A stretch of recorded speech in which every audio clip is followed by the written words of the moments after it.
So this morning before breakfast, I was having my devotions in Proverbs 12, verse 3. It says this: no one can be established through wickedness, but the righteous cannot be uprooted.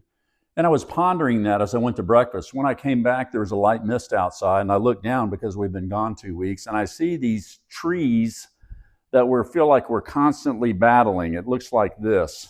And I see this growing out of one of our flowery plants in the middle, and I usually don't have a chance of pulling this out. And I thought, well, I wonder if I can grab that out of there. These are so annoying. And I reached down and I pull this out, and I thought, good grief, that root is 2/3 the distance of the top of this tree.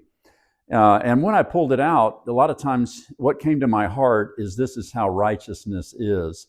That when you are walking with God and your roots are going deeper with Him, the wind and the waves can come and then cut this thing completely off.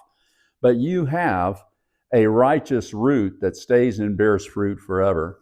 So keep getting close to Jesus and listening, because He will give your roots depth.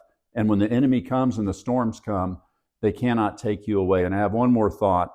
If the ground had been dry outside, if it had been hard and we hadn't had rain, I promise you I could not have pulled this out of the ground. The only reason that this was able to come out of the ground is because it had been raining and the ground was soft. And so that leads me to this.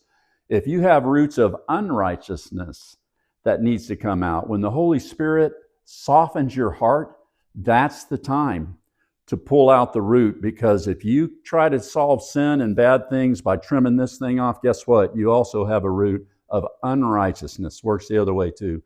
So go and be righteous today and be encouraged.